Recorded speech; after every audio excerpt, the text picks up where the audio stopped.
Hey everyone, in this video I will show you how you can watch your Netflix shows in picture-in-picture mode.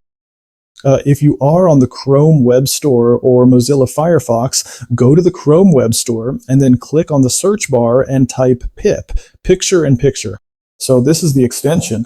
Add it to your Chrome. It'll take a few seconds to be added. So here you can see your extension has been adding. So pin it. So now, back to the Netflix homepage. If we click on this movie, let's say, for example, so this is the movie that's planned. So click on it, then click on this extension, and here you can see the movie is playing. So you can also adjust the size. So you can also move it around. So the minimum size is very decent. You can also do your work and also watch movies and shows. And you can also use the, if you select any other kind of show, it will automatically replace it in picture-in-picture mode.